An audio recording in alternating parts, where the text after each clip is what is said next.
birds flying high, you know how I feel. Sun in the sky, you know how I feel. Breeze drifting on by, you know how I feel. It's a new dawn, it's a new day, it's a new life for me. Yeah. What is going on, Hive? I am happy to be back, and I'm very much so looking forward to this stream with Devil's Advocates. We were talking backstage, and we seem to feel pretty similar about some of the headlines that we've seen over this last weekend and just our general thoughts. So we're going to break that down. We're going to get into it. I want to say what's up to everybody. I missed you guys. Hopefully everybody still has all their fingers.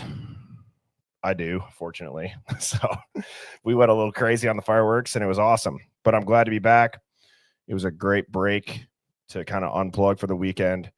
And I want to say what's up to everybody. Chrissy's in here. Lenny, D Smalls, Jay Gamble. I missed you guys. Sharon. Yo, Les. What's up, Mama Tata? Susan. CJ. War Eagle. Brooke, it's been too long. Scout, I hope you really didn't lose a toe. That would suck. That would suck. What's going on? Reggie and Phoenix is in here, and Bobby and Chocolate Empress. Jody.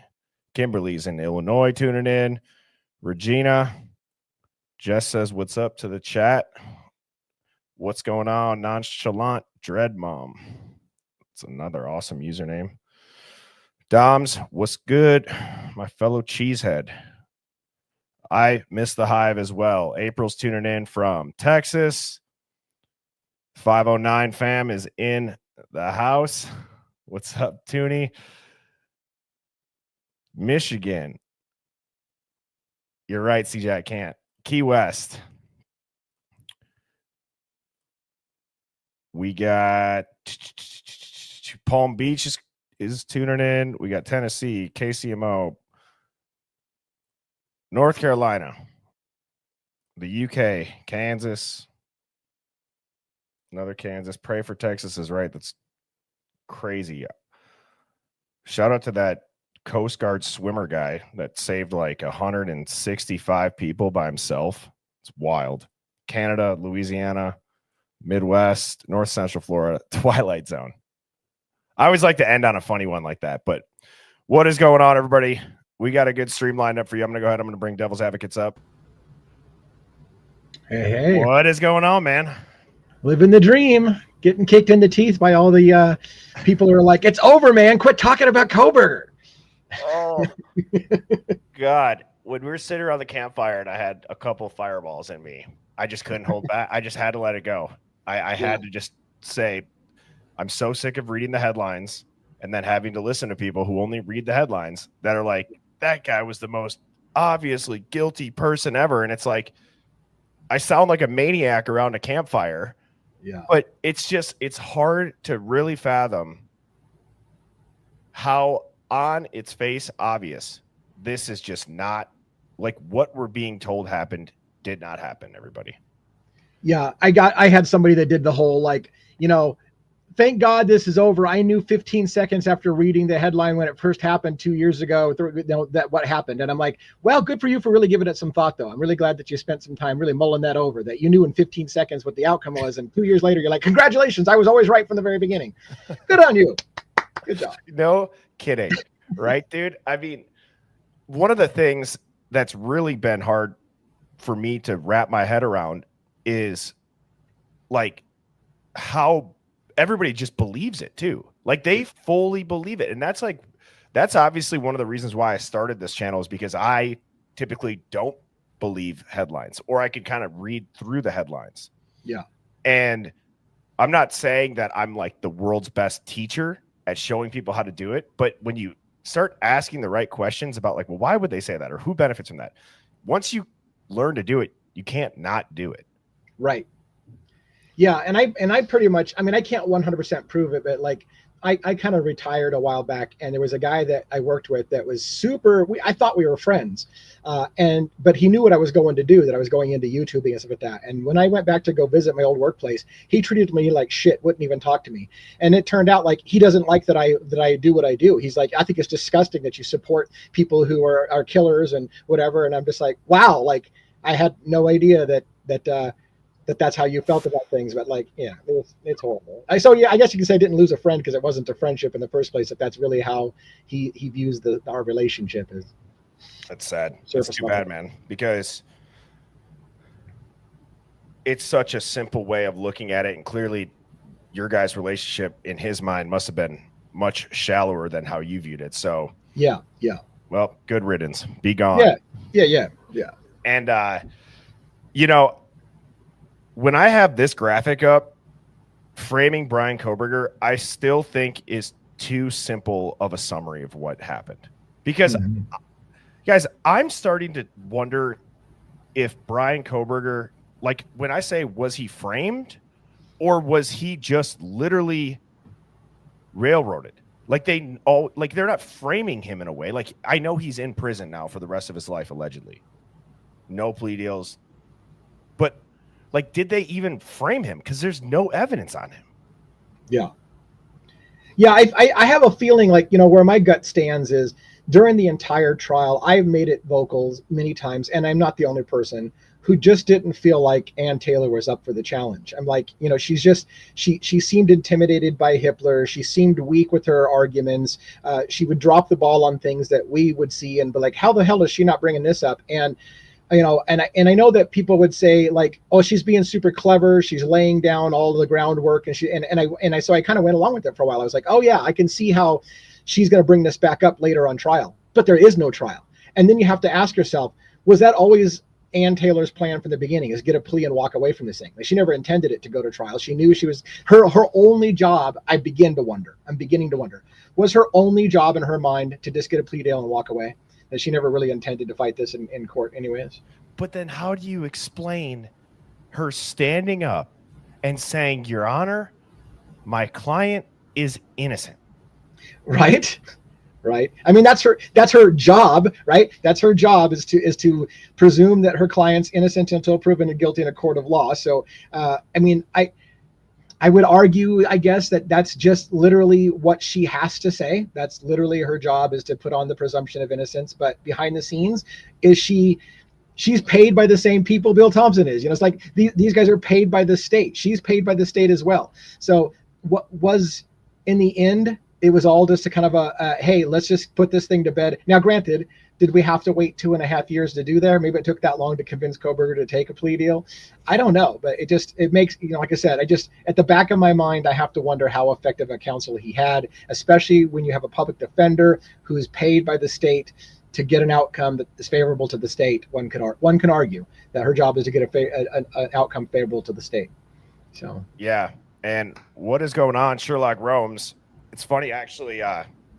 Somebody sent me a screenshot from your profile for a Hive Mind find that I'm going to talk about here in a couple of minutes. That theory, you really pieced a lot of stuff together. That was impressive, and I think a lot of people had questions about that whole firefighter thing, and I think you gave a pretty reasonable, I'll say a reasonable stretch as to what could have happened, right? Like, if that was really what was going on, I think that Hurwitz has been behind the scenes way longer than we also expect. Was it you, Devil's Advocates, that said that when you were in the courtroom, or there was somebody, I don't remember who it was, but I saw a clip. Somebody was at the courtroom and they heard, like, when the cameras were off, Thompson, it was either Thompson or the judge, apologize that Hurwitz had to be here. No, I didn't hear that. That wasn't me that said that. So, but that's also weird. Yeah. Like, hey, sorry you got to be here. This is just the biggest high-profile case in our state that's going on. Yeah. So, yeah. But so this is what I showed last time, Devil's Advocates. I sent this to you. Sherlock Holmes was talking about what his theory with witness protection and the plea deal kind of being a show trial is the Cliff Note version of it. But I thought it was odd that when I went to go back and look at the post to see what other people were commenting on it, it was gone. And, you know, I think I can put 2 and 2 together, kind of like what he was saying, and read between the lines as to maybe why that had to get taken down. I mean, yeah, and probably can't talk about it, but I'm curious who asked to take it down, you know, like what, and was anything said about it? But again, I think he specifically said can't talk about it. So I don't know that we can answer that question, but yeah. So I thought it was interesting, and I'm not going to, you know, say much more of that, but this is what was making me talk about the whole Hurwitz thing. Somebody had sent me this. Hurwitz isn't coming in. He's been here. The Idaho 4 case was always a federal intelligence entanglement that Idaho was left to clean up. Koberger's a fall guy. The defense knows it, and Hurwitz's job is to make sure no one ever proves it. Courtroom's the stage. Hurwitz the director, and we're watching the show. And I think that my general theme of what tonight wanted to be is how when I first went live, I said, we need to like call out exactly what is obviously happening right in front of our eyes. It's not like we're looking at this as if it's a legitimate court case. And I don't think we're looking at a legitimate case, guys. Like, it's not to say the documents aren't real. It's not to say the ceilings aren't real. I just think that we're trying to, you know, fit a round peg in a square hole with what is going on. I just don't think it's there. what was the there was early indication somebody had said somebody pulled the national security argument about why things were gagged order. Where was that put out that was true? Well, there was a reference in the court document to national security, and I believe it was also some sort of wording or language that had said to protect persons not named in case. Yeah. Right? So, like, dude, that from the beginning, Hurwitz is not coming in for a homicide in a college town. Yeah. But he would absolutely be there if people might have to go into WITSEC if it had to do with some sort of federal thing. I think there's federal oversight behind the scenes. I think that I wouldn't be surprised if the FBI asked for the gag orders the whole time. Right. You know what I mean? Something's definitely, I mean, it's obvious, but something's obviously being hidden for a reason. So and it has been hidden very, very early. So there's a reason why they're hiding something, and they're going to make, and that's part of the reason why, in my opinion, we have a plea deal, is to make sure what is hidden doesn't accidentally come out in trial. So the only way to assure that doesn't come out is you just don't have a trial, and then all the people who are doing what they're doing to me right now, which is it's over, man, let it go, let it go. Why don't you quit talking about it? It's over. They will never be in those secrets revealed. It's fucking over. Go home. Take your ball and go home. Take your ball and go home. You're not welcome here anymore. Going home. Oh man.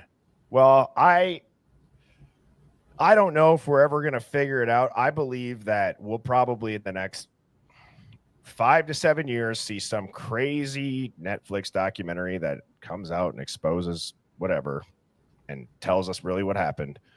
But I just think I am curious to see what's going to happen at the sentencing date. And you just look at a lot of stuff too. Like, who was the creator that pointed this out? It might've been Embry, maybe Pop. Yeah, it was yeah. Embry, yeah. But yes, so somebody sent me this too. And it's like, it's not just typo. It's evidence that this plea deal was orchestrated behind the scenes and the court was just going through the motions. Like, why else would such a high stakes historic document be handled like a Post-it note correction? Right. And what Embry pointed out, which is correct, is when you make a change to a document, especially a legal document, when you do a cross out, you have to initial the changes. There's no initials on that. That is not even, like, I've never seen a legal document that has been corrected by hand by pen that doesn't have initials verifying the correction. So that's a weird ass thing as it is too. I thought it was weird. It looks like his handwriting. Yeah. Like, did he notice the mistake? He's like, oh shit, it's not June, it's July. Right. Like, we're talking, You're going to prison for the rest of your effing life for a quadruple homicide, and everybody sitting around you as you sign this is going to just let you change a date? Right. Jesus and Christ. and to be fair, I mean, maybe there's two copies of this document. One that got crossed out, and then there's the document that got filed that didn't get crossed out or something. Who knows? There could be those kind of what we see, the version that we see may not be the one that's officially on file. I wouldn't be surprised about that either. But. Well, yeah, and so there's a couple things. This is a little bit older, and thank you, Crystal, and to Susie, and to, I don't know how to say that name. Is it Chrissy's? Thank you guys for the super chats. This is an older one, but this was sent to me. I don't know how this person got it. Maybe this has gone public, but it's an email from Bill Thompson. Good afternoon, Kent. We have discussed this amongst ourselves and with the investigation leadership and have no objection to UI proceeding as you outlined. As you know, the court has already released the scene from LE custody based on a stipulation of the parties. The scene has been substantially altered from its condition at the time of the homicides, including removal of relevant property and furnishings, removal of some structural items such as wallboard and flooring, and subjected to extensive chemical application, creating a potential health hazard. These are some of the reasons that we have concluded that a jury view would not be appropriate. Please let us know if you have any questions. Thank you for working with the families, Bill. Convenient. Isn't it? Yeah. Everything, they're like, there's no point in going to look. We got rid of it all. Yeah. It's a health risk. It's a health risk. Can't go in there. Yeah. It'd be dangerous. And we sprayed it with chemicals so that now, which isn't even the excuse that I heard. I heard the excuse was that it was going to be too psychologically damaging for the students to walk past the house all the time. It would become a freak show. They'd be trying to break into the house to be part of the murder scene. So it's just best to tear it down. So it's just not a stain on our memory. Not the whole is dangerous for the jurors. So we decided to tear it down. Shit. Yeah. Everything's for everybody's safety, right? Right. It's all, yes, correct. It's always for your safety. All right. You can't handle the truth. So like you said, take your ball, go home. You guys don't deserve the truth. It's over. Yeah. Yeah.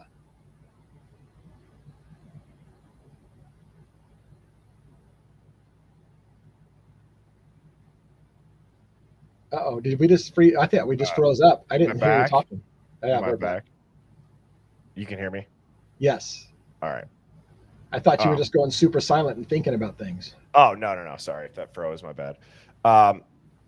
Okay. So this is interesting. This is an article from TMZ, so take it for what it's worth. But they do seem to piece together quite some coincidental things about a case that happened 29 years ago. And it says, I'll just sum it up kind of. The Brian Koberger plea deal.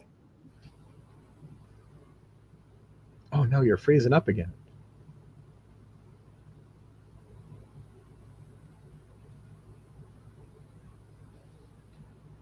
Sorry about that, guys. If it keeps freezing, hopefully I'm back. You're back now. Okay. The Brian Koberger plea deal in Idaho is not the first controversial bargain struck by the same DA's office, because the top prosecutor made a similar deal nearly 29 years ago to the day. And it also involved murders and the death penalty. TMZ did some digging, and we found out that back in July of 96, Latah County prosecutor Bill Thompson, who still holds the same position today, struck a deal to spare the life of a man who admitted killing 2 people. The parallels here are eerie, because in that case, 2 Chinese nationals were stabbed to death in their Moscow, Idaho apartment, and a former University of Idaho student copped to the murders. The killer, Wen Kai Li, was charged with first-degree murder, and capital punishment was on the table if he was found guilty. But he struck a deal with Thompson where the death penalty was taken off the table, and he pled guilty to second-degree murder. The families of the slain victims in that case were furious, and they ripped Thompson in a letter to the judge saying they were extremely upset and dissatisfied with the plea bargain, which they said betrayed the truth.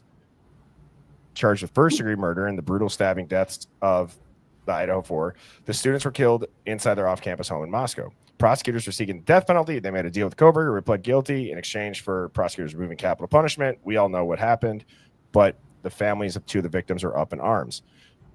Thompson is a common denominator here, and it kind of makes you wonder, is this the DA's MO, taking the death penalty off the table and plea bargaining to avoid a trial?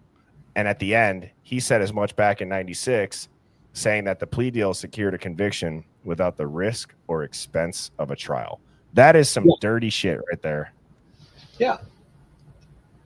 Yeah. I mean, this is the thing that, I mean, I know we're beating a dead horse, but the truth, in my opinion, is the state would have never offered a plea deal if it was as rock solid as everybody has been told. Everybody in America says, oh my God, they've got him dead to rights. There's no way he has a chance in hell. Then if that's the case, there's no way they're offering him a plea deal.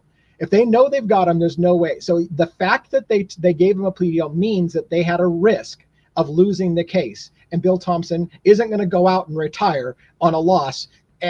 That's step one. So, and then on top of that, there's something that I think is being hidden that they don't want out in the public. So a plea deal wraps everything up. They don't have anything exposed. He doesn't take a loss. Everything's happy, go hunky, you know. And I think it's just, again, it speaks for itself. If they had the solid case that they said that they had, they would have never offered the plea in the first place. They would have said, go pack sand, Koberger, where you're going down. We got you. Yeah. And guys, what's the whole saying about like a picture's worth 1,000 words or whatever it is? Something like that. You guys know what I mean? Yep. That's it. This is it right here. I mean, I'm telling you, you would think Ann Taylor would be mortified at this plea deal. They didn't produce a shred of evidence.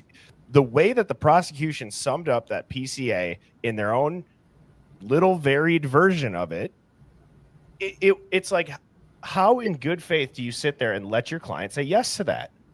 I had a hard time, man. I was in the courtroom, and when Bill Thompson, when Hitler said two things that he said that just it made me just freak out. He says to Koberger, Hitler says, I want you to understand fully what the state would have had to have proven against you in a trial. And then I want you to hear the prosecution tell you what they would have been able to prove in court. It was almost like, dude, are you listening? This is what they would have had to have proven, and here's what they have against you. And I was like, okay, this better be good. Tell me something, Bill Thompson, that I'm like, holy shit. If that would have come out in court, that explains everything. And as I watched him give nothing, he didn't even say they had an eyewitness. He literally said, we can't definitively put Koberger at the house. We can only put his phone near the house. And I was like, are you fucking kidding me? After all these years, you're going to end with, we have nothing more than what you knew 2 years ago. And everybody's like, oh, wait, devil's advocates, when they get to trial, you're going to see all this shit. They've got video of him walking in. Yes. His face is on camera. You wait. Bill Thompson said nothing of the sort. He basically said, we have nothing more than you all know what we had from day one. Yes. I was stunned. I was like, that's his fucking case? That's his whole case? What was the second thing that made you freak out? Was it when the judge also looked at Koberger and he said, because I don't want you to admit to a crime you did not commit? Right. That was also weird. Yeah. The one that bothered me the most and felt like a cover up in the whole thing was this statement. And I forgot how he worded it. He says, I want you to admit that you did the crime and that you did it alone. And I was like, you motherfucker. Of course you want him to say he did it alone. I don't think he did it alone. But you're saying part of this plea deal is I want you to say not only did you do it, but you did it alone. So we can put that to bed that there's anything else and nobody else is involved. You did it and you did it only. And that's what I want to hear you say. You did it and you did it alone. It's like, of course. Do you know also how odd it is? Yeah. They're not like the amount of people that the entire trial or leading up to this, whatever we just watched, was to your point of they have so much evidence. You're going to see it in the trial. It's going to come out. You guys are going to go look so stupid. It's like the way that he summed it up is like, yeah, well, we have circumstantial evidence, but I'm going to do my best to make it sound like it's not circumstantial. But I'm also going to admit to everybody, while we admit it was a very dense, college-aged population, and there was the one tower, and we can't put them close to it. And although we didn't see, like, it's just. And I'm only going to say this here because I feel like your audience isn't going to crucify me if I say what I'm going to say here as opposed to somewhere else, which is that here's kind of what I think happened. I think as we approached trial, Bill Thompson and the prosecution knew that they had a circumstantial case and that there was a risk of losing the case. They reached out and put pressure. This is all my theory, so it's not, I can't prove none of this. They reached out and put pressure on Molly McMichaels to get her on the stand and say she saw Brian Kohberger outside the house, because they needed somebody to put him there at the scene, because they didn't have a case. They couldn't put Brian Kohberger at the house. So they needed somebody to come forward and put him at the house. And then that went to shit. And it was only after Molly McMichaels went to shit that they said, well, fuck it, we'll take a plea deal. Because if they had been able to pull it off, and if Molly's credibility hadn't been shot, we probably would have had a trial. But because they would have had an eyewitness to put him at the house. But when they lost her, because I think they lost her. I think she lost credibility when all the videos came out and all the internet sleuths started pulling up Molly's arrest and started to look at suspicious shit. They went, well, fuck, we can't put her on the stand anymore. And when they do, now it's time to talk about a plea, because we don't have somebody to definitively say, I saw Kohberger walk into the house. Yes. And I think it's when they lost the case. Exactly. And to your point, this is a theory that I have. So yes, this is a tinfoil hat theory of, I obviously can't prove this, everybody. I went back and I watched the video because there was some controversy around, was the video doctored when it came to the sentencing, and when the judge said, how do you plead, to murdering Xana Kernodle, a human being, and Ethan Chapin, a human being. He did say it all 4 times when he was asking Brian Kohberger yes or no. However, when it came to the guilty plea, where he had to say, how do you plead guilty, not yes or no, but the actual plea part, he only said human being for 2 of them. And we've looked into why that could be. Now, you look at Steve G not being in the courtroom. Everybody thinks he was. Devil's advocates, you were obviously there. Steve G was not in the courtroom, and you saw the guy that everybody thought was Steve sitting in there, but he did not. Yeah. I to clarify that too, I want to say, because it was funny. Somebody was challenging me on that in a recent live I had, and they said, well, Steve Gonzalez was there. I mean, everybody's talking about it. He was there in the courtroom. He's on camera. He's sitting. And then they told me where he was sitting. And I said, hold on.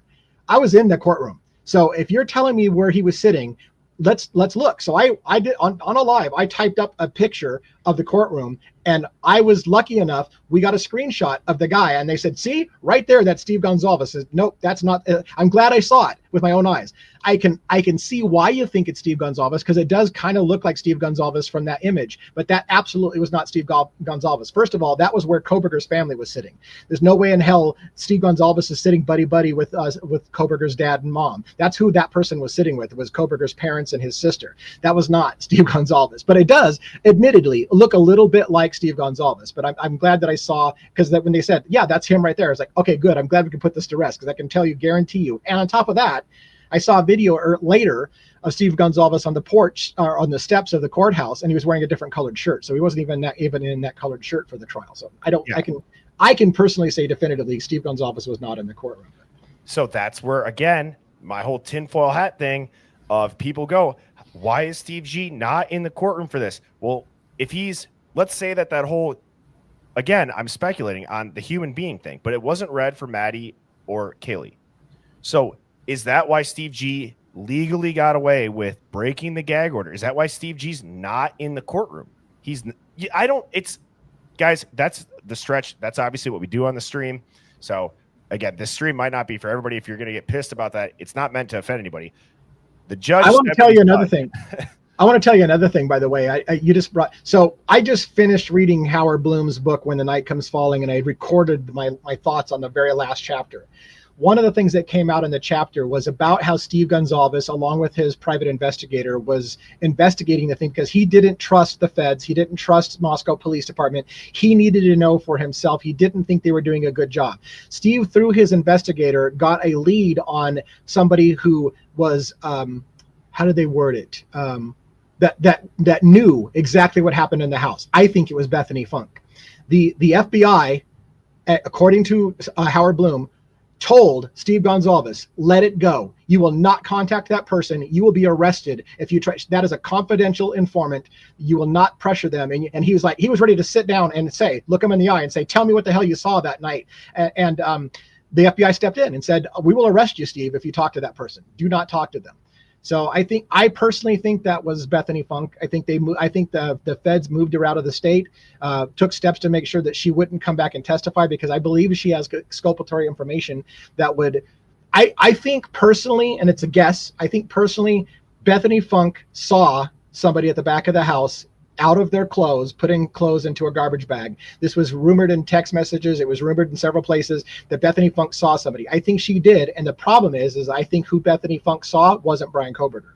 And if she had been allowed to testify and put under oath about who it was she saw, or that gave a description that didn't match Koberger, the case would be over. And their answer was take her and put her in custody, put her in protection, and help her fight being extradited back so that she doesn't go on the stand. And if it looks like we can't, here's the thing, if it looks like we can't keep her from testifying, fucking take a plea deal. Don't let that shit come out.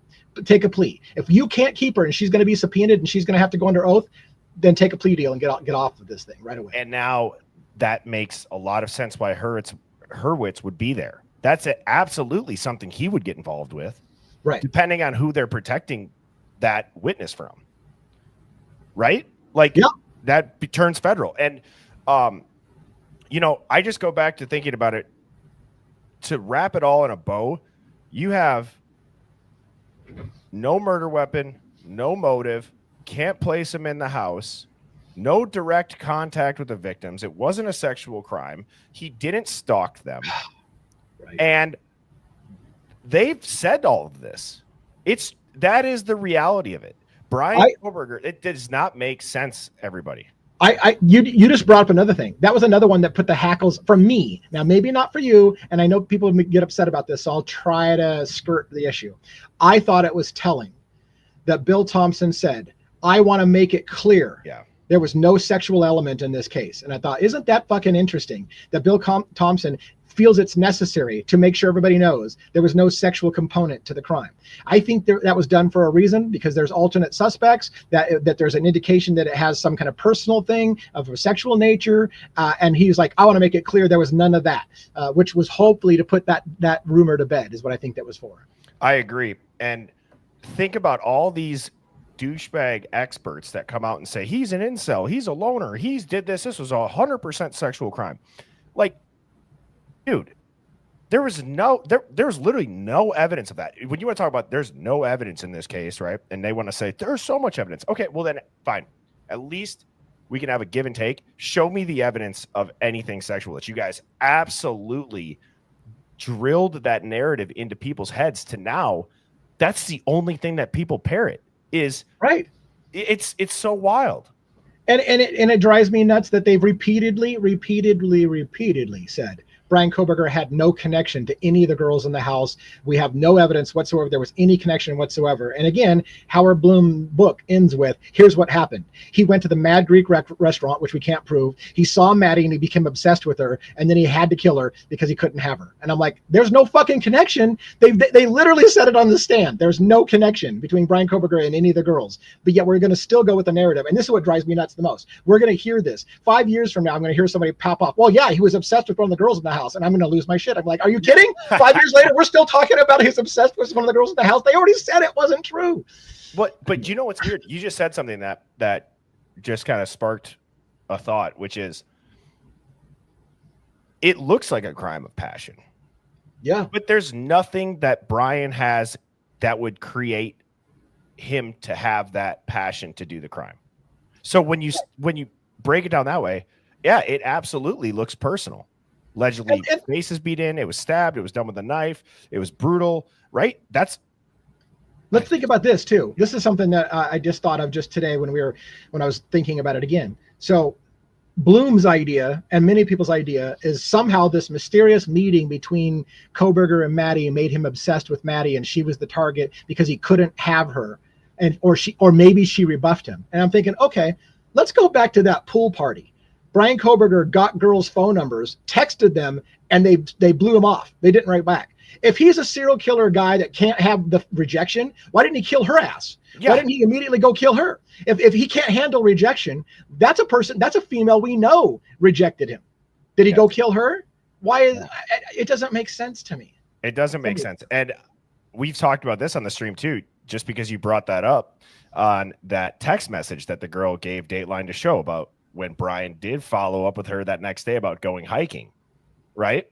Yeah. And he was saying, like, I really enjoyed that activity. And I've said the guy was effed either way, because he could say something very nice and cordial about a conversation, or he could have been like, yeah, your ass looked great in that bikini. And now he's even bigger of a creep. And the thing that gets a little overlooked is that even she, on that same episode, I think it was the Dateline episode, right, where they talked about the hiking thing, even she said, I don't know why I didn't write back to Koberger. It's not like he was so creepy, I got this weird vibe that he was a killer. No, nothing like that. It was like, I don't know why I didn't write back. She didn't say she didn't like him. She didn't say that she didn't find him attractive. She just said, I'm not sure why I didn't, but thank God I didn't. But it's not like she didn't even say I got creepy vibes from him. She's like, I don't know why I didn't write him back. That doesn't sound like she's terrified of the guy. And guys, I hate that I have to say this. If I am wrong, then I'm wrong. And if Brian did this, he's a piece of shit, and he should be shot and pissed on, right? Like that's a terrible, heinous crime. Nothing that I've seen, and with all of the other shit that we've dug into and quote unquote speculated on, makes me feel like I've heard the real story in this case at the minimal. I don't think that we know the real story of this. I do not think that this kid transferred schools, did it because of the crime of passion, did it with a K-bar, left the sheath, made every simple mistake in the book, but yet he's such a criminology genius that of course he could get away with it. And now he takes, I would argue, the stupidest plea deal of all time. How do you, dude, if you could say, oh, he's afraid of the death penalty. Do you know how many appeals he would have? Do you know how much it's just. Have we talked about the theory about the plea deal being to protect his parents? Have we talked about that, you and I? Oh, no, we haven't. So there's a thought process going on that the morning of the killings, Brian Koberger called his father allegedly and spent an hour on the phone with him about 6 o'clock in the morning.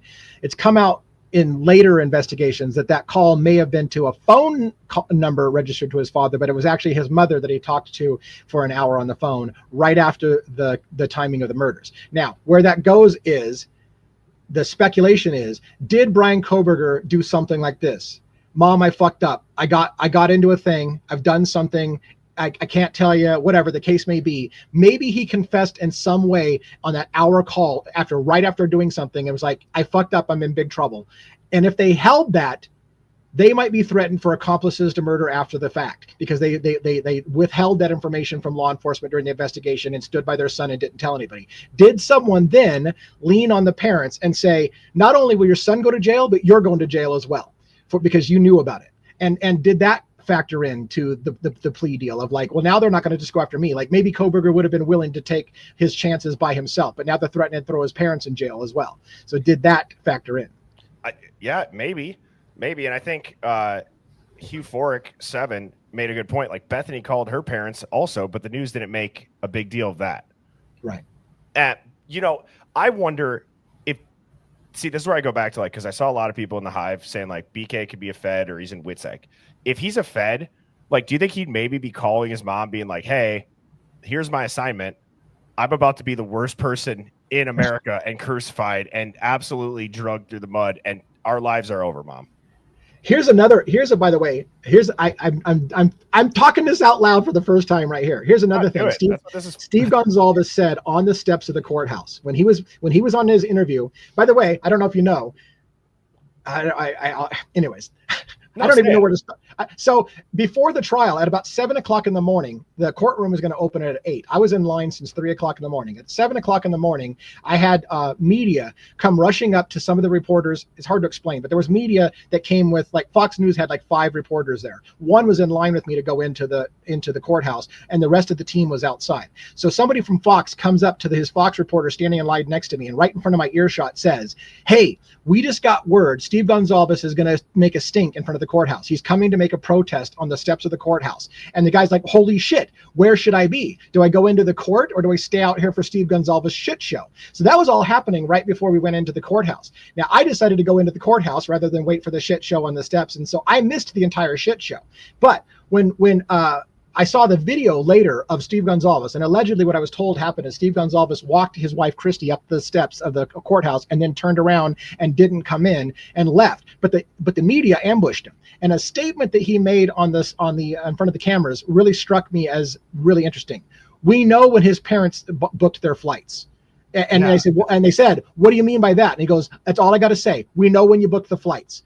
And what I take that to mean is the parents knew a plea deal was coming before the plea deal got announced. The families were told afterwards that his parents were already told a plea deal was in place, and they booked flights and were heading out. And so Steve's, I think, hinting, we know you already knew about the plea deal coming because we know when you booked the flights. You guys were coming out and were part of the negotiations on the plea deal, which again leads to the question, was pressure being put on the parents where they're going to be arrested if they didn't come and say, look, we're going to lay it all out for you guys. Your family's going to hear everything right now. You're going to jail too if he doesn't take the plea. And did they then kind of work with their son and say, take the fucking plea? You know? I mean, yeah, that's a good point. And also, isn't that a weird thing to make a stink about? And I was talking to Mrs. Birdie about this, and we were talking about this up north. Like, dude, how are you not in there holding your wife's hand at this plea deal hearing? How is this not? It just seems like to go and make it such a dramatic thing. I understand if you're an angry parent about it, but I just feel like for that 2 hours, wouldn't you want to sit next to your wife during this? I don't know. Maybe that's just me, but. Well, and it has been kind of clear that Steve and Christy haven't been on the same page as far as their theories about what happened from the very beginning. So, and I theorize, but I'm questioning myself. I have theorized for a while what Steve's so pissed off about isn't what everybody thinks he's pissed off about. Everybody thinks Steve Gonzalez is pissed off because he wants Brian Kohberger killed. I think Steve Gonzalez is pissed off because he knows there's other people involved and it was going to come out during trial. And now that there's no trial, people who were involved in the murder of his daughter are going to walk free. And that's what I think he's mad about. But he's not saying that. He's just making it sound like I just want the guy executed. Dude, wait, you just said something. What if that's the whole reason why he's saying, no, this should go to trial? Because he knows that the other shit's going to come out that points to who may have actually been there and was an accomplice. Right.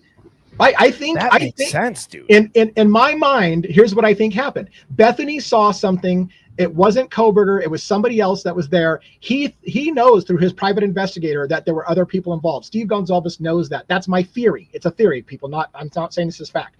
Steve Gonzalez knows through his private investigator that there was other people involved. He tried to sit down with Bethany, and according to the book, the feds, and I don't know that it's not clear in the book he was trying to sit down with Bethany. He was trying to sit down with someone, and the feds told Steve Gonzalez, let it go. Don't you dare talk to anybody. He knows there's other people involved, and I think personally, reading between the lines, Steve Gonzalez is hot because he knows, and he has actually said publicly multiple times, I'm not sure, I know Kohberger did it, but he may not have done it alone. Steve has said that multiple times throughout the years. I believe they got the right guy, but he didn't do it alone. I think Steve Gonzalez knows there's other people, and those people just walked because of the plea deal. And again, I think at my gut, that tells me why Steve Gonzalez is so hot, because those people are going to walk free and maybe even more sickening, be celebrated as some kind of fucking hero around this while they were involved in the murder of his daughter.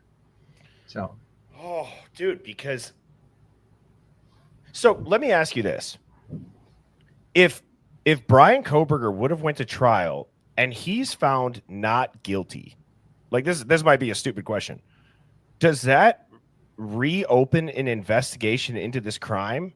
Or is, like, let's say then maybe there's another trial or whatever it is. But let's just say at the end of the day, the jury finds him not guilty. Yeah. Does that ever spark another investigation then to figure out who did it or not? Only if somebody takes up the mantle, only if somebody has some new theory and new piece of evidence that comes out. So yes, if new evidence comes out. And by the way, here's another thing that you and I haven't talked about. One of the things that came with this plea deal is the facts have now been established about when Brian Kohberger arrived for the crime and when he left the crime. If someone can ever come forward, even 5 years from now, to prove definitively Brian Koberger could not have been in the house at the time that they said he was, then everything changes, including a deal that said there's no appeals. If he physically could not have done it because he could, they've already established the timeline. This is when you entered the house. This is when you exited the house. If something comes out like a Ray that says, I can prove to you, and oh, by the way, we just found out that there's video footage on a camera showing that Koberger was 10 miles away from the crime at the time he said he was supposed to be there. If that kind of thing ever comes forward, this whole fucking thing goes out the window, even with a deal with no appeals. If they can prove he couldn't have done it, it changes everything. Dude, that is a great point. And if you look at the comment that 40 Life Candles just put up, and maybe that's why he kept saying, sorry, Kaylee, I let you down, because he knows, dude, yes, that makes so much more sense for the rage then. Yeah. And not really just killing him. Right. That person's right on. My gut tells me Steve Gonzalez knows somebody else involved. He probably knows exactly who else is involved, and he's let his daughter down because he's not going to be able to punish the person who was involved. Maybe somebody. I don't want to go too far with that, but the point being is, yes, I think you're on. I think the reason why he let his daughter down is because it's not just that we didn't kill Brian Koberger. It's that somebody who was involved. I know that somebody's involved. We're not going to get this person, and I let you down. So, do you remember the story that you told me about Scarpa, who worked for the feds and infiltrated the mob, and they allowed him to commit murders, and then they actually helped frame other people to keep him in the mob? Yes. I wonder if it's a situation like that, where this CI is still in an ongoing investigation or who knows what. But would that make sense for this then? I think it would.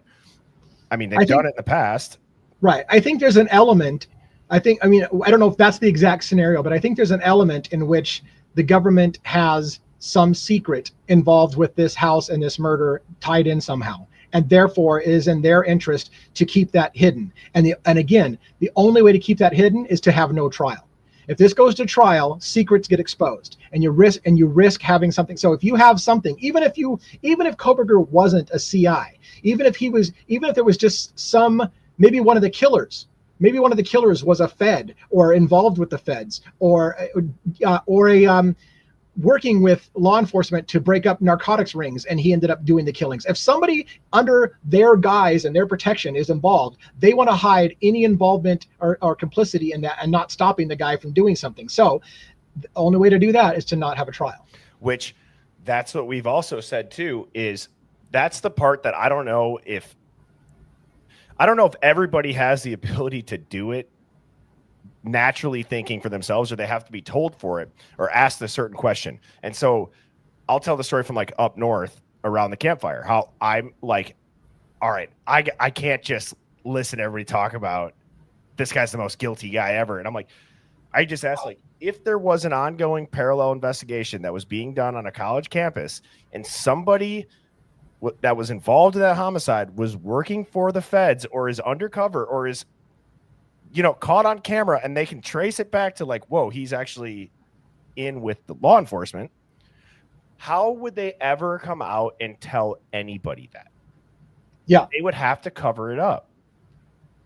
Along your campfire story, maybe I'm just a colossal pussy, but I want to tell you something that happened to me. It's true. I may be a colossal pussy. By the way, if I get a chance, I'm going to tell you how I might be a colossal pussy when it comes to Travis Decker, that guy that's on the run. Oh, I want to hear about that. Yeah. So anyways, but here's the thing. I'm in line, right? I'm in line for the courthouse, and everyone outside the courthouse wants Brian Koberger hung. They're all like, this is a great day. This son of a bitch is finally going down. And I'm like, I'm sitting there going, I don't know what to do. Like, do I say something? I'm not going to say anything because I don't want to cause a fight outside the courtroom. Everyone here is ready to crucify this guy, and it's all like, let's have a party. Let's get some drinks out. He's going down. Well, and at some point, I lost my shit. So at some point, a guy from the AP News sitting right beside me, and he's like, hey, I'm on a late assignment. I don't even know anything about this thing. The main reporter couldn't come. They sent me. What happened here? Why did he do it? The Fox guy says without dropping a hat. Well, you have to understand, he was obsessed with one of the girls in the house, and he couldn't have her. She rejected him, so he went and killed the whole house. And by the way, he took a picture of himself in his murder garb and his black hoodie after the killings. And I'm looking, I'm like, Do I have to fucking educate the press on what the facts are in this story? Like, I'm literally hearing the press get everything wrong. That black hoodie wasn't even from that night. And yet he's like, oh yeah, he took, and the AP guy was like, holy shit, are you kidding? What a sicko. And I'm like, I don't know what to do. Like, because if I correct them, it may turn into a lynch mob on the front steps of the courthouse. I mean, granted, so you didn't say it? You did say it? I didn't say shit. I even let a guy laugh at me. I had a guy laugh at me in my face because I had my hat on with Devil's Advocates, and he looked at it and he was like, "You're a dick." And I'm just like, am I gonna get into a fist fight in the that was in the elevator? Am I gonna get a fist fight in the elevator with the guy half my age and because he's laughing at me in my face for wearing a Devil's Advocates hat? I don't know. Yes, I don't know. I would be like, all right, you can laugh at me for thinking he's innocent, but if you're gonna make fun of my hat, now I have to. Now it's on. Yeah, get over here. You know, like, oh man. So what happened with the Travis Decker thing? Oh, so this is crazy. So I don't know if people know this story, but Travis Decker, he's an Army veteran who murdered three of his three daughters, after, allegedly. Again, we don't know for 100%, but we believe he murdered his three daughters and then went on the run. He's been on the run for a month now. But anyways, we believed that he was heading towards the northern border. It would happen up very close to the Canadian border. He had Googled going to the Canadian border, or how to get a job in Canada. So everybody thought he was going north. And I kind of jokingly said, what if he goes south? Well, here's where the kind of got crazy. So I'm checking up on the story. I'm like, holy shit, is he still on the run? The last sighting they had for him was a family that saw him at Bear Creek campground at the Sawtooth Mountains. And I'm like, that's fucking right where I'm at. Like, I'm really close to that. So I looked it up online, and where I go hiking all the time on a regular basis is the Eagle Cap Wilderness, which touches the Sawtooth Range. And there's literally trail systems that connect the two. And so I asked Google, I did some chat GPT shit. I'm like, hey, if a Decker was on the run and wanted to come into Wallowa, could he get from where he's at by trail systems? Yes. And it would be outside of a law enforcement's eye. It would be a great place for him to hide on these trails. And he could literally go from where he's at right now and drop down into my hometown. So the pussy part comes in when I was saying I'm a pussy is right. When I go out hiking, I wear a handgun in case I get mauled by a bear or attacked. I want to at least have a fighting chance. Or if they half maul me, I'll shoot myself, whatever the case may be. Jesus right? Christ. Right? So I'm just being blunt. I tell shit like it is. Right. Yeah. So anyways, so I'm thinking to myself, what if I came across Travis Decker on the thing? And I'm thinking to myself, you know what he would see? He sees an old fart with free ammunition. And he's like, well, fuck, that old fart's got a gun. I got a gun now. And I'm thinking, this guy is trained in survival and combat skills. I'm trained in like computer games and internet porn. I have no chance against this guy. So I'm thinking I'm a dead man if I meet up with Travis on the road. So that was where I'm like pussy, because everything about me is like, if Travis Decker sees me, I'm a dead man. He's just going to take my gun and that's going to be it. I'm not going to shoot the guy because I don't even know if it's him. Like, I couldn't fire on the guy because he changes looks like he changes underwear. I don't even know if I'd recognize him. So I guess I get to die if I'm out there camping, or hiking. I mean, do you think you would approach him and be like, are you Travis Decker? Fuck no! Yeah, like, you know what I would do? Yeah, what I would do is if I saw him, because my hike is usually about 4-mile hike. If I saw him and I'd pass him, I would have I would look like, hey, how's it going? There'd be no recognition on my face that inside I'm going, holy shit, was that Travis? And then as soon as I'm out of view, I'm hoofing it. I'm running 1,000,000 miles an hour, and I'm down to the ranger station, and I'm like, get everybody, let's go. We need everything you got. They're just like, bring everybody. Who is this maniac? Which, I feel like maybe there could be a situation, Devil's Advocates, where you could do a citizen's arrest and be a hero. You could approach him and you can say, put your hands on your knees. You're surrounded. You know what I mean? Or like, put your hands in the air. Like, wait a minute. Let's break this down. This guy's in his 30s. He's super fucking fit. He's trained in combat. He was in Afghanistan. He's a ranger, and he's been living in the mountains, killing bears with his bare hands. Fat little 50-year-old dude, 55-year-old dude's not going to be like, hey, dude, you're under arrest. That would be you'd be getting a true crime special on me and following my death on your channel. So yeah. And to Dom's point, he is from Pewaukee originally, which is in Wisconsin, not too far from back where I used to live and where I grew up. But dude, if you think about like that situation that we just said, I'd be curious, like, how many times does that actually happen to people where they come into contact with it or to somebody and they could have said something and they just make the choice like, I'm not going to do it. And what do you say? Right. I mean, I mean, let's not be wrong. If I see the guy, it's not like I'm not going to report it. I'm going to report it. I'm just not going to have a confrontation with him. At best, I might turn around and follow him from a distance if I could do so in a way that doesn't look like I'm following him, so I can keep my eye on him until I get him, because I don't want to lose sight of him and say, well, I saw him, but he's on the loose again. Like if I somehow could follow him, but again, this is it's not going to happen. I think it's going to take 10 days for him to get here if he was heading this way. So I still got a little way to think this out. But yeah, I don't think that's going to happen. But yeah, I do think about those. Like, what if I did see him? What would I do? You know? Yeah, it's fun to build out fake scenarios in your head. And if you knew for sure it was him definitively, and I have a gun and he doesn't, would you do something? Maybe. But if he gets within hand's reach of you, you have to shoot. You can't let him get, because if he gets within closing distance of you, then you have to be willing to kill somebody. So that all those things go through your head. Like, am I really going to confront him? Because if I confront him, I have to be willing to shoot him, because I can't let him get close to me. You talked about hiking, and then I'll get back to the slide. I just want to make this point. You talk about hiking, and one of the best tips that I've ever heard for like a survival guide, if you're hiking and your phone is about to die, is to change your voicemail with your last known coordinates, so that if your phone does die and people call it, they know where you went. That's awesome. Yeah. Isn't that smart? Yeah. Unfortunately, that my entire hike is 100% out of cell phone coverage. The entire hike, from the second I hit the trailhead, I have no service all the way till I'm back in town again. So I got nothing. Yeah. Well, you would have been screwed probably, but I'm glad you're here. And that would have been the most epic headlines ever to see you. You had gone out there to sit in at Brian Koberger's trial. You're on my streams we do a stream together Monday nights, and now you're the hero that would have taken him down. I got to tell you another thing that's funny about. We talked sometime about, one time we talked in the crazy part of the night about how we might not even be a real thing, that we might be like, like this whole existence may not be real, that we may be just imagining. I told my wife one time, she did not like this. I said, she was like, you need to be careful what you say. Somebody might hunt you down and try to kill you for what you're saying. And I was like, to be honest with you, that's a really cool way to go. Like, I could see myself in the afterlife by like, you know what? How did you go? You died of old age? Well, I got shot by a mass murderer. So I win the lottery. I had a more interesting exit than you did. Oh my God. I mean, that's kind of crazy to think about. And I can see why your wife didn't like you saying that, because it's terribly morbid. I don't want her. I don't want her getting hurt on the way out. But sometimes I think to myself, I'm willing to have an interesting way to go. That is a weird thought. It's a little depressing to think about.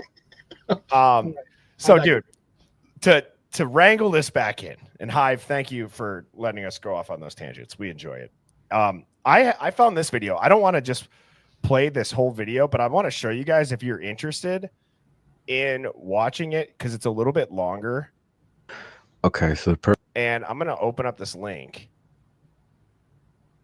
so I can show you guys. It's interesting. It's from True Crime Forensics. Now, what I thought was very odd is, dude, we've watched this footage so many times, and in the windows, there's people that are pointing at the car as it's leaving and driving on the Dateline footage. Have you ever seen that? No, this is just super odd, and he talks about it. I heard about it. Yeah. So this is True Crime Forensics video. I had it marked. Shoot, and I just clicked off. Oh, here it is. I'll play a little bit of it. It looks like suspect vehicle number 1. And then back on. So 356, the people here on this side of the window are gone,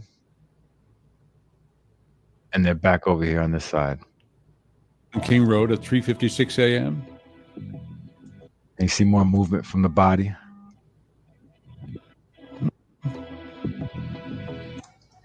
And 3:58 a.m. So look, it's kind of weird, 3:58 a.m.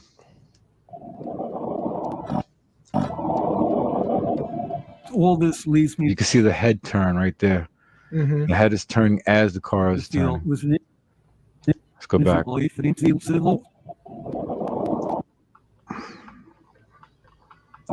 At 8 a.m. All this leads me. See? The head turned. So, like I said, you guys can go watch it. It's a little bit longer, and it's a lot of like breaking down the footage. But I thought it was a really thought-provoking video, and it got me thinking, like, because the biggest argument in the question I don't know how to answer, devil's advocates, is maybe on its face, it's like, why would he ever admit to this and do a plea deal if he didn't really do it? And it's like, you would think that your defense lawyer would be going after any possible lead that could prove that they saw something different than what the state's saying. And like when they show that there might be people in that house awake and who might have witnessed that suspect vehicle 1 leave, that would be, I would think, a lead that you would pursue. Right? Right. And I mean, yeah. So it just doesn't I seem just like think, they did that. You know, the part that a lot of people don't like to hear, and I realize I run the risk of pissing off some people who watch my channel as well, which is that there is a strong possibility Kohberger was involved. He just wasn't the only one. And so the plea deal can be, it's like, well, it's not like I wasn't involved. So taking a plea isn't like, it's not like I'm totally, like if you were totally innocent, you could be like, there's no way in hell I'm going down as such a monster. But if he was involved and he did something monstrous, but he's just not the only one, you might be like, there might come a scenario when you would say, well, there's others involved. If I get out of here, I'm a dead man because they're going to know I turned on him, whatever. I mean, there's lots of scenarios where you can say where he might be like, well, fuck it. I mean, I did do something. And is it that big of a stretch to say I did it all? I could just say I did it all. Do you think he did have some involvement? Because I think if he's involved, I'm telling you, I think he's like the patsy fall guy scapegoat. Yeah. From either party, from either, meaning he's a Fed that was put there, hence why like Hurwitz is involved, the criminology background, all that shit, or like somebody got him to be just suspicious enough.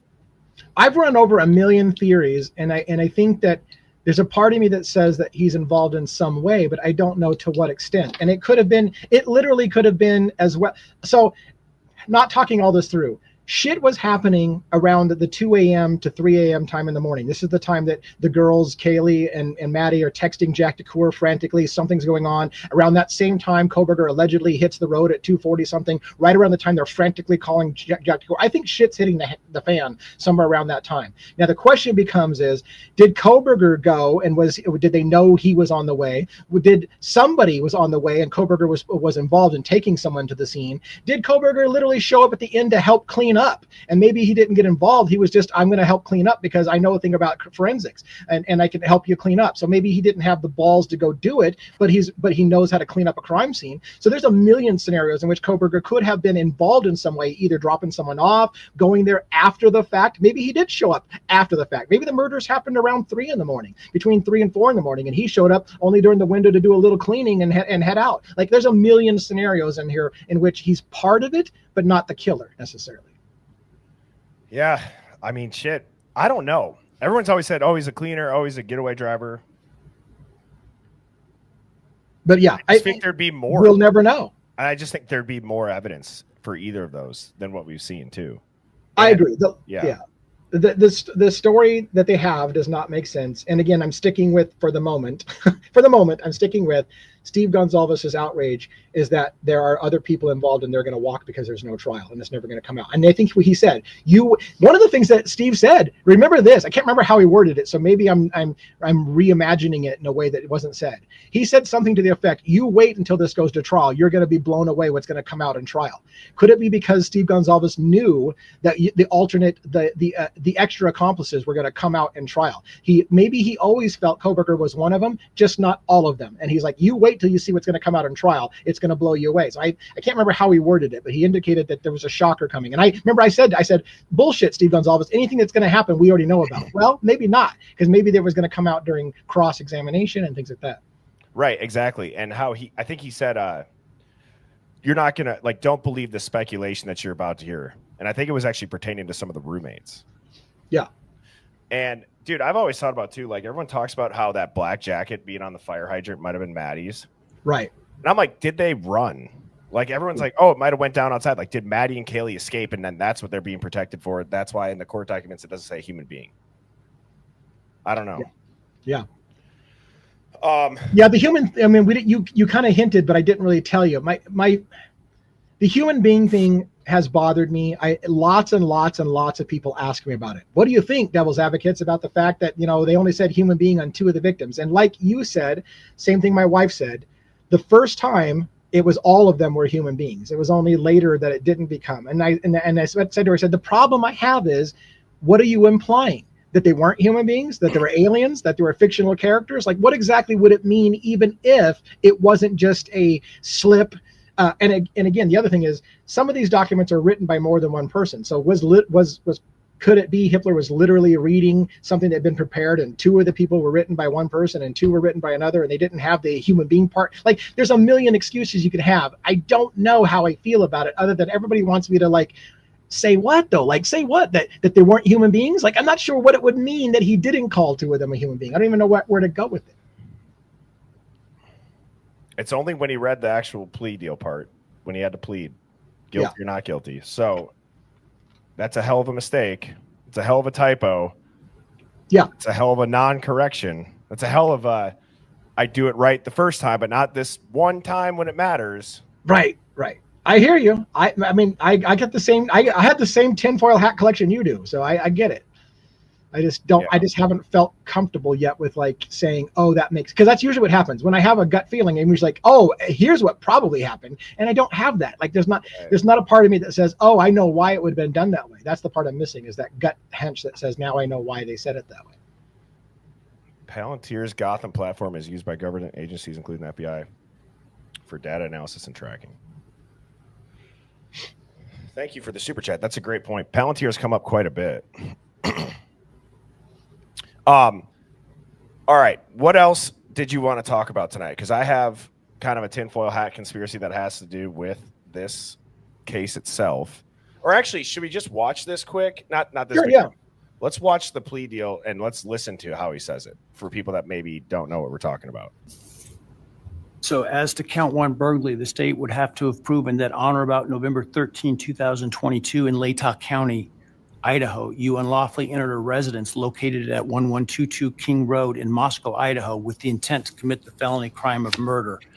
Oh, can you pause for 1 second? 2, that was one of the wordings that kept bothering me, by the way, too. And I never was going to mention it until he said it. He used that phrase, on or around November 13. And I'm like, what the don't you know exactly when it happened? What do you mean on or around? Anyways. They did a lot, even when Bill Thompson was saying it. It was very, like, speculative, 10 minutes or this and that. It was just odd. Right. The state would have had to have proven that on or about that same date in Latah County, Idaho, You don't know what date it you was? did willfully, unlawfully, deliberately, with premeditation and malice aforethought, kill and murder Madison Mogen, a human being, by stabbing Madison Mogen, from which she died. As to count 3, the state would have had to have proven that on that same date in Latah County at that same address, you did willfully, unlawfully, deliberately, with premeditation and malice aforethought, kill and murder Kaylee Gonzalez, a human being, by stabbing her, from which she died. As to count 4, the state would have had to have proven that on or about that same date in Latah County, Idaho, you did willfully, unlawfully, deliberately, with premeditation and malice aforethought, kill and murder Xana Kernodle, a human being, by stabbing her, from which she died. And then as to count 5, also murder in the first degree, that on or about November 13th, 2022, in Latah County, Idaho, you did willfully, unlawfully, deliberately, with premeditation and malice aforethought, kill and murder Ethan Chapin, a human being, by stabbing him, from which he died. Do you understand those things the state would have had to have proven? Yes. And do you understand that by pleading guilty, the state no longer has He's to not pleading here, though. prove those things, because you're admitting those things are true? Yes. But that's not technically the pleading. Am I right in saying that, DA? I don't know. I think it is part of the plea. I mean, they said, 1, did you not write this document saying that you did all these murders? And you've seen the document. It spells out what he did, and it's got his signature. So they're making him agree like 5 different times. Did you write this document and say you did it? Yes. Did you agree that you did this? Yes. And every single count we're reading separately, did you do it? Yes. So they're just covering their bases. I don't know that this isn't also part of the plea, honestly. I'm like, I don't want to correct you on a live kind of thing, but like my gut feeling is this is all part of what he's admitting to is all of it together. But Well, yeah, that was understanding. Do they know what you have to prove? Do you Yes. understand what they know? Or Yes. do you get what they would have had to have proven? right. So that really wouldn't matter. And then It could. let me ask you, did you, But on November I 13th, see what you're saying. 2022, yeah, you get what I mean. Yeah. enter the residence at 1122 King Road in Moscow, Idaho, with the intent to commit the felony crime of murder? Yes. Did you, on November 13th, 2022, in Latah County, state of Idaho, kill and murder Madison Mogan, a human being? Yes. And did you do that willfully, unlawfully, deliberately, and with premeditation and malice of forethought? Yes. Did you, on or about that same date in Moscow, Idaho, kill all and looks murder weird. Kaylee Gonzalez, a human being? Yes. And did you do that willfully, unlawfully, deliberately, and with premeditation and malice of forethought? Yes. And did you, on that same date in Moscow, Idaho, kill and murder Xana Kernodle, a human being? Yes. And did you do that willfully, unlawfully, deliberately, with premeditation and malice of forethought? Yes. And then on or about November 13th, 2022, again in Latah County, Idaho, did you kill and murder Ethan Chapin, a human being? Yes. Did you do that willfully, unlawfully, deliberately, with premeditation and malice of forethought? Yes. I would ask the state at this time to provide its recitation of its factual basis had this case gone to trial. Thank you, Your Honor. Pause for a second. Your Honor. I had a question being asked, and maybe everybody knows it. I just want to make it clear for everybody to 100%, because maybe you all know it. But in the screenshot, I don't know if you ever saw to the far left of Bill Thompson, way out there far, because what you're seeing in here is the media and the public is what's sitting behind Bill Thompson. In the other picture where you see Koberger and Ann Taylor's bench, which was sideways to his table, that is the continuation of the benches that I'm sitting at to the right, and that's all Koberger's family and other people. The families of the victims are off on the left where you can't see them at all. So some people have asked me, and they're trying to pick out family members. The family wasn't sitting in the section here or the other section you can see on camera. They're all off on the side of the camera. You can't see it all. Interesting. Yeah, because I heard a lot of people saying that too, but they're not on film. Yeah. Anyways, sorry. Yep. Do you want to listen to this? Sure, yeah. Okay. Have you went back and rewatched it since you? No. Okay. The organization of the recitation is different than what I think the court and the public may be familiar with from the probable cause affidavit and other documents. The state's evidence, as an overview, would show that back in March of 2022, when the defendant was residing at his parents' residence or residing back in Pennsylvania, his home state, he purchased online a K-bar knife and sheath with an Amazon gift card that he had purchased shortly prior to the purchase of the knife, sheath, and sharpener. Jumping ahead, the end of June of that year, the defendant, Mr. Koberger, moved from Pennsylvania to Pullman, Washington, which is right across the state line from Moscow, Idaho, for the purpose of pursuing a PhD in criminal justice at Washington State University. This seems so rehearsed. The state's evidence would indicate that beginning July 9th of 2022, Mr. Koberger's phone began connecting to Sorry a to keep cell talking tower. over this, but nobody wants to be here. Not in the manner of this is just a terrible thing. Like they're all just they look fucking bored. Excuse my language. They do. I know. See, here's the problem. I'm going to shut up because I could comment on every fucking thing that he says. Again, I mean, it's like I'll do it once because I don't want to interrupt this whole thing. But again, makes sense to me going to a state without the death penalty and crossing the state lines to go kill somebody in a state that does have the death penalty. If you're going to kill somebody and it's just random because you don't care who it is, you just feel the need to kill. Why the hell do you go across the state line to Idaho to kill somebody in a state that has the death penalty? Anyways, I could go on. Like I got to shut up and just listen. No, it's crazy though. You're totally right. It serves the area of the 1122 King Road residence in Moscow, Idaho. Now, I will acknowledge for the court and all present that there are many residences in that area. It's a dense population of mostly college-related occupants. Between July 9th of 2022 and November 7th, the defendant's phone connected to that particular tower during late night, early morning hours, 10 p.m. to 4 a.m. on approximately 23 times. Now, I will acknowledge also, we do not have evidence that the defendant. Where is this comment? Hey, Kathy, I you see- want to call us delusional? Listen to what this guy just says. Just listen to this first 5 clip or the first 5 seconds of this, and then I'll clown horn you. Night, early morning hours, 10 p.m. to 4 a.m. on approximately 23 times.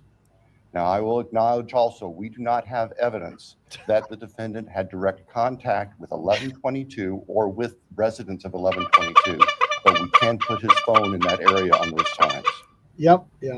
In the interim, on August 22nd of 2022, Lake Tahoe County Sheriff's Deputy Darren Duke conducted a traffic stop in the early morning hour or late evening hours, about 11 p.m. On the west side of Moscow, on the Moscow-Pullman Road. This was a traffic stop of Mr. Koberger's car, which turned out to be a 2015 white Hyundai Elantra with Pennsylvania plates. During the course of the traffic stop, Deputy Duke was able to obtain Mr. Koberger's name, Brian Koberger, his phone number, and his address, which at that point was an apartment address in Pullman. We then move to the early morning hours of November 13th, 2022. The state's evidence would show that early morning hours on that day, Mr. Koberger's phone left his Pullman residence, which is an apartment in kind of the central northwest part of Pullman. That phone was then subsequently turned off at approximately 2:54 a.m. and remained off until approximately That echo is not 4:48 my video. a.m. Pause. So this is a little insider information. That echo happened in the courtroom, and officers immediately started moving, looking to find who was recording stuff. They were all over people trying to find the source of that echo. So that echo happened in the courtroom. I heard it too, and I forgot what his name was. There was a sheriff that was right beside me. He was like looking all over the place trying to find it and hunt down the sound. I don't even know what the sound. I think it was somebody's laptop or something. I don't know what streaming the thing live. Yeah, I think they were streaming it live. Yeah, so that echo did happen there. Wow. Sunday, the 13th of November. The state's evidence would include a trial, video surveillance of a business on the Moscow-Pullman Highway. Voice does get really shaky here. Just across the state line from Moscow. It would show a vehicle matching the description of the defendant's Hyundai Elantra entering Moscow at approximately 3:02 a.m. Stop. See, this is funny. Those officers in the back, there's 3 officers in the back. They were all looking around trying to find that sound, and here he is moving up to go. That's funny. Just how I remembered it. Sorry, I digress. But I just watched the officer heading to go look for the sound of that echo. That's hilarious. Surveillance that the investigators put together from businesses and residents then show the defendant's car, the white Elantra, as I've described, circling the 1122 King Road area, that neighborhood, starting around 3:30 or so in the morning. Comes into the immediate area of 1122 King Road, which is actually on a dead end, and then leaves several times. And approximately 4:05 that morning, the defense car had entered that area, was leaving, stopped at the intersection of King and Queen Road, did a U-turn, and the state's evidence would show that the defendant's car came back and parked behind and above the 1122 King Road residence. The state believes that its evidence would then show that the defendant entered the residence of 1122 through the kitchen sliding door on the back side of the residence, which is the side of the residence that would face the area above where the defendant's car was parked. Defendant entered the residence, went to the 3rd floor, and with a knife, killed Madison Mogan and Caitlin Gonzalez. The defendant, as he left that room, for whatever reason. You think it was a little bit weird he got emotional? A little. Yeah. A little. I mean, whatever. I get it's I mean, hard to be read. fair, Yeah. I'm a softie, so if I was having to read in front of the families how their kids died, I would probably break up a little bit, to be honest with you. But Yeah. Ended up leaving, or the sheath for a K-bar knife was left on the bed next to Madison Mogen's body. And I can jump ahead. That sheath was tested by the Idaho State Police Forensic Lab, and single source male DNA was found on the snap of that sheath, as well as blood from both Kaylee and Madison and other trace evidence. But it's important to note single source male DNA was on the snap of that sheath. I don't know if you want to do this, but I have to say this. Oh no, I don't have to fucking say shit. I'm going to say this. Yeah, you should. Right. So we talk about how the knife sheath was found on the second pass, and that's not a huge thing because again, at this point, nobody knew who Brian Kohberger was, allegedly. And so in any kind of theory where you say it was planted, you're thinking, well, did they literally plant something within moments of the crime? I don't think that's what they mean by planted. Follow the logic. The sheath was gathered up in evidence and it's headed off to Othram Labs under escort by police. Othram Labs couldn't return a hit to Kohberger. And it was only after that the FBI took over and made the connection to Brian Kohberger.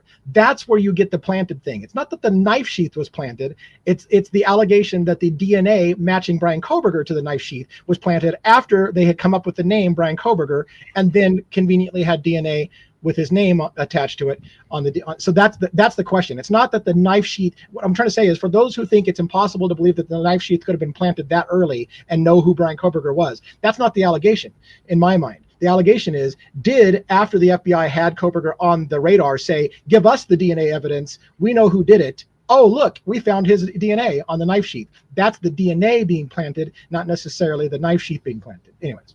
Could be. Could be. And, dude, I just don't understand how we get so many people that can't at least logically think about it for 2 seconds. Just think about it enough to have it maybe in your brain occur. You know what I mean? Like so many people can't even just get themselves there mentally to think that could happen. Right. I can understand believing it didn't happen that way, but Right. at least can you imagine it could have happened that way? Yeah. Yes. State's evidence would show that Xana Knodel was still awake at this time. In fact, had taken a DoorDash order not long before this started. Her room was not on the third floor. It was on the second floor on the west side. As the defendant was either coming down the stairs or leaving, he encountered Xana, and he ended up killing her, also with a large knife. Ethan Chapin, Xana's boyfriend, was asleep in their bedroom, in her bedroom, and the defendant killed him as well with a large fixed blade knife. Each victim suffered multiple wounds.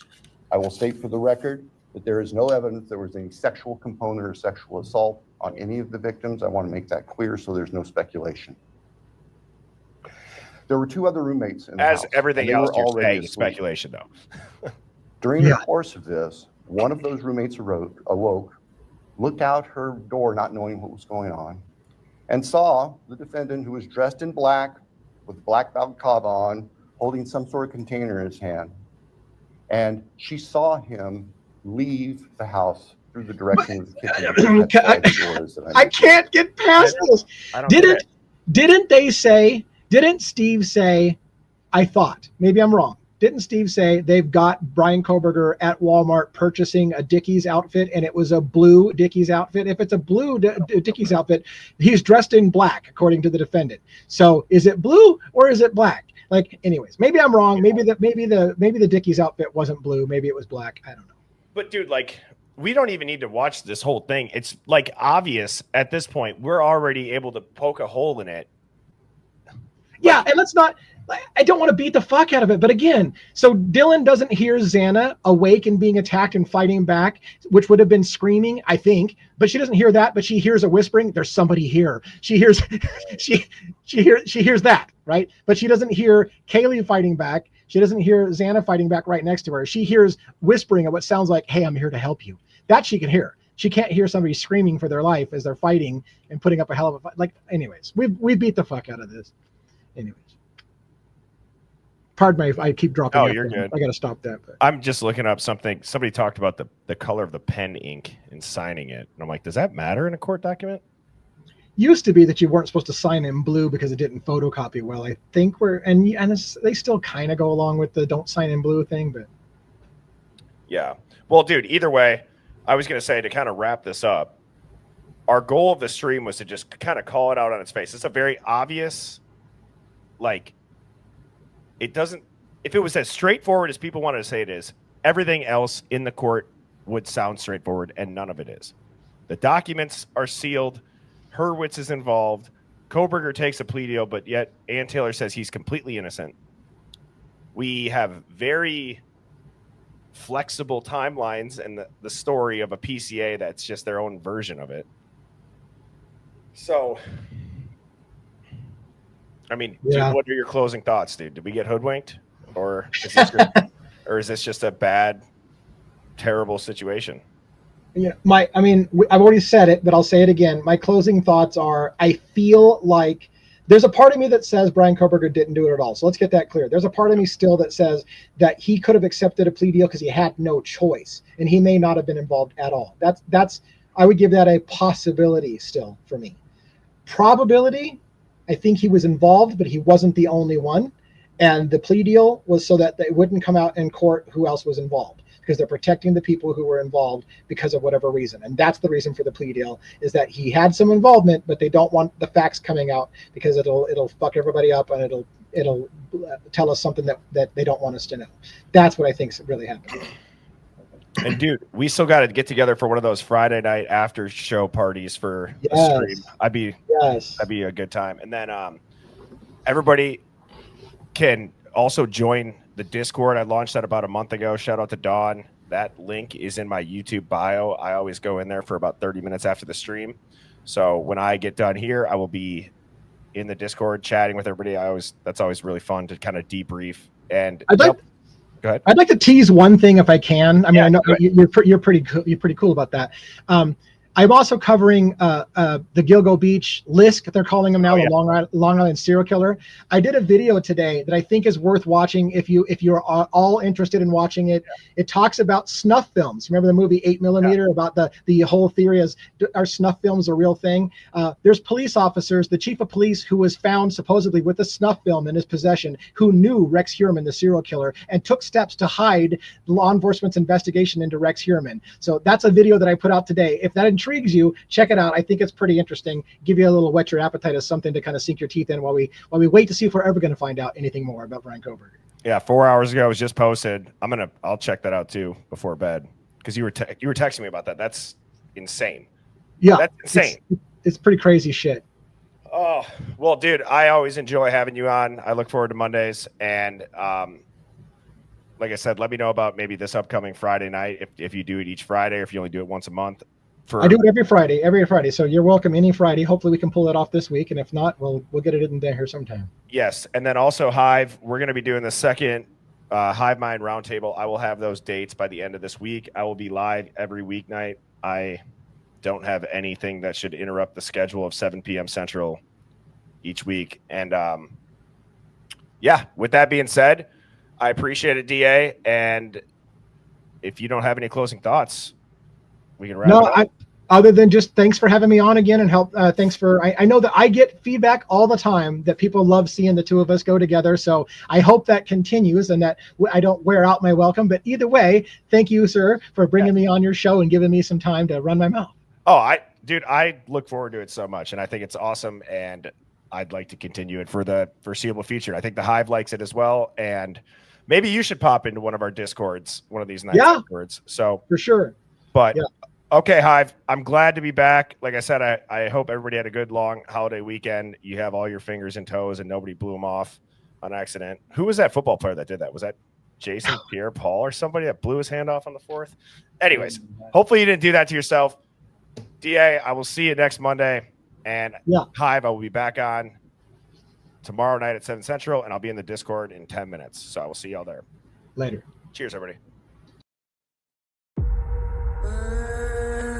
Flying high, you know how I feel.